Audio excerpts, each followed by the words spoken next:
I pledge allegiance to the flag of the United States of America and to the republic for which it stands, one nation, under God, indivisible, with liberty and justice for all.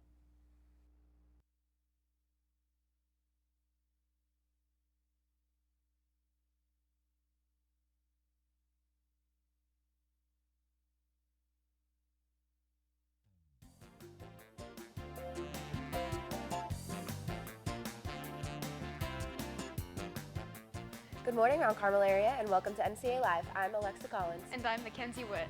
Here are today's announcements. Today is Thursday, September 28th, day 1. Homecoming is this Friday at the Silver Bowl. Class banner help is needed. Students should see their class advisors to help. 7th and 8th grade should report to room 308 with Miss Saliga. Peer mediator applications are due to Mrs. Lebeski by the end of the day today. Mr. Randis's L-Tri-C U.S. History class will have class on Friday. Interact Club members stop by Mrs. Bittinger's room for read-out t-shirt forms. Orders are due on October 5th. There is a meeting on Monday during homeroom in the chorus room for students in grades 9 through 12 interested in participating in the spring musical. Financial aid night is scheduled for Wednesday, October 4th at 6:30 p.m. Interested students and parents are urged to attend. The first Family Forum informational meeting for parents is on Tuesday, October 3rd in the elementary school library. Guest speaker is Superintendent Bernard Steller. The Student Council bus trip to New York City on October 8th still has a few seats left. Cost is $55 per ticket. Sign up in the office. School pictures will be taken on October 11th for 7th through 8th grades and October 12th for grades 10 through 12. And here's Lexi with today's news. After a highly successful cheerleader reunion, another reunion is coming up on Friday. Along with our own 2017 homecoming celebration during halftime, more than 30 past homecoming queens from Mount Carmel area will parade down 3rd Street along with the band and the cheerleaders. They will be recognized and honored prior to the start of the game against Danville. Before the parade, a meet and greet reception will take place at Hollywood Pizza and Bakery. The first ever homecoming celebration was held in 1952 to honor the 1927 state championship football team on their 25th anniversary. Alberta Stankus was the very first MCA homecoming queen and was crowned by co-captains Ray Herky Savage and Bob Pollock. There have been 64 homecoming queens since then, and now many are coming back to be honored once again. The parade starts at 5:45 p.m. and proceeds down Oak Street to 4th Street, then to Maple and down 3rd Street to the Silver Stadium. Come out to Mount Carmel on Friday, September 29th for a historical event that you won't want to miss, and cheer on the Red Tornadoes along with the homecoming queens from past years. MCA has plenty of traditions, but one of the most student-involved traditions are homecoming banners. This year's theme is retro video games. Each class chose their theme and began work on the masterpiece. The senior class is advised by Mr. and Mrs. Demansky and chose the classic Super Mario Bros., which shaped video games as we know it. Juniors, who still need class advisors, are being helped by Miss Harner and have chosen the #1 arcade game ever created, Pac-Man. Class of 2020, advised by Mrs. Nestico and Miss Hoops, chose one of the greatest critically acclaimed video game series of them all, The Legend of Zelda. Miss Gola advises the freshmen, who went arcade style as well, choosing Donkey Kong. Miss Saliga advises 7th and 8th grade, who chose Tetris, the best-selling game of all time since its release in 1984.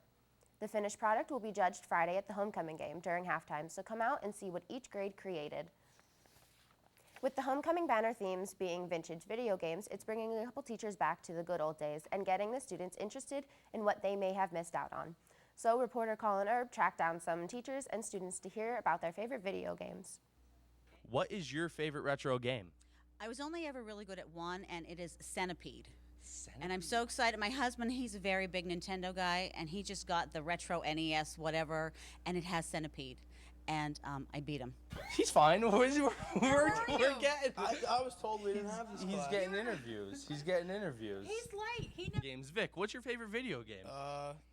NBA 17. And what's your favorite retro video game?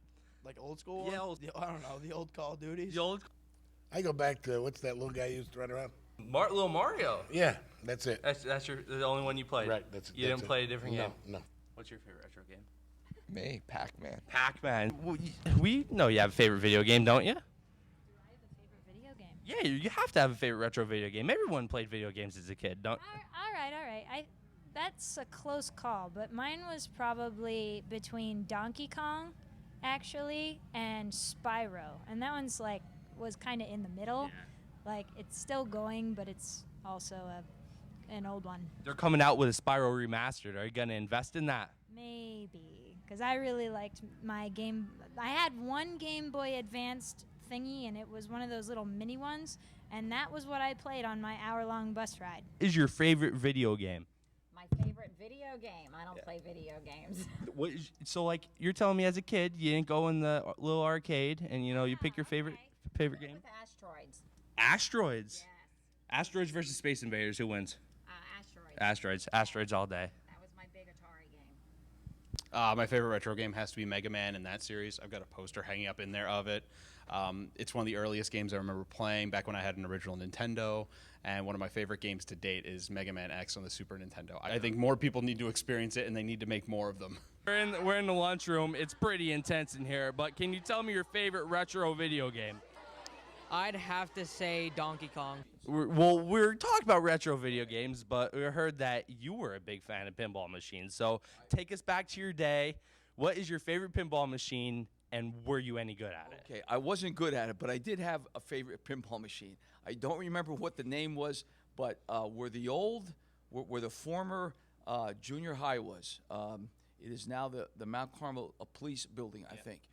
There was a place in the courtyard called the Sugar Bowl.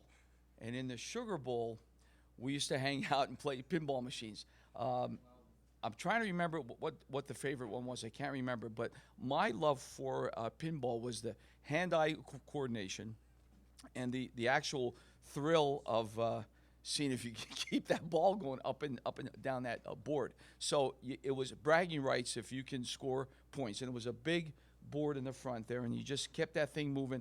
And if you had, it was great hand-eye coordination. So that would have been the front runner of these new video games. But I was you could have called me one of the pinball wizards back in the 1960s. Well, what games on the phone do you play? What mobile games do you play? I play Candy Crush, Pet Rescue,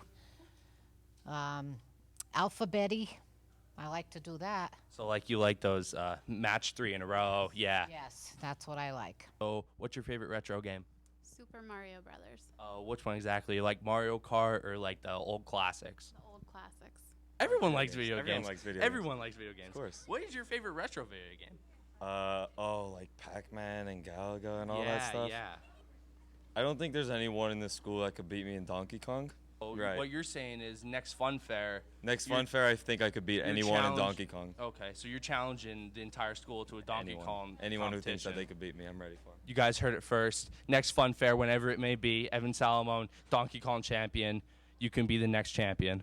Well, that would be Super Mario Brothers, the choice of the senior class for their banner this Friday. A little bit of advertising thrown in there. Absolutely.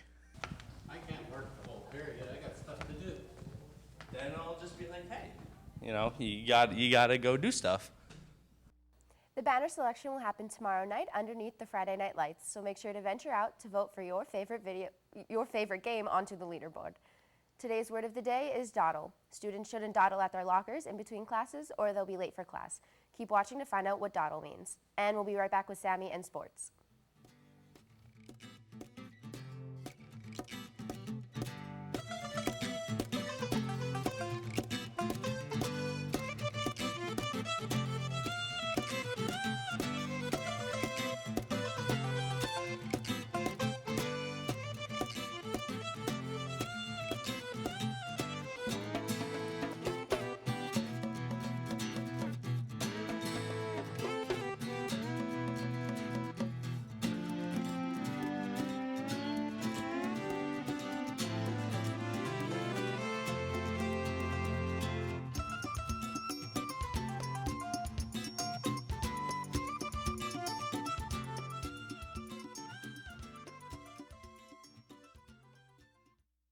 Last Thursday night, the junior high football team took on the Jersey Shore Bulldogs. The game started out with little offense from either team, making it a defensive battle. MCA took the ball back, giving it to Dustin Blessing for a handoff, gaining 20 yards for a first down, giving the Tornadoes some life. Julian Steller would then complete a pass to Keelan Geary for a 12-yard gain. The Bulldogs would eventually put a halt to this drive and get an offense themselves. Jersey Shore's running back would take a 40-yard sweep into tornado territory, with the Bulldogs looking for their first score of the game. Matt Chicatano intercepts a pass and gives MCA the momentum they need to score. Stellar would then complete a long pass to Blessing for the Tornadoes' first score of the game, along with a successful 2-point conversion, making the score 8-0.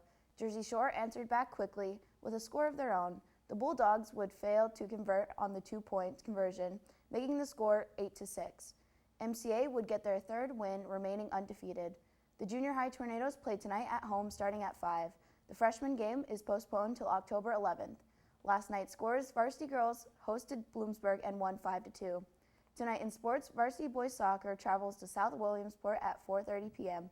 Our Lady of Lourdes volleyball travels to Pine Grove at 7. And back to the news desk. Thanks, Sammy. On Sunday, October 8th, from 12 p.m. to 6 p.m., the Brady Fire Company Banquet Hall in Ranshaw is hosting a benefit fundraiser.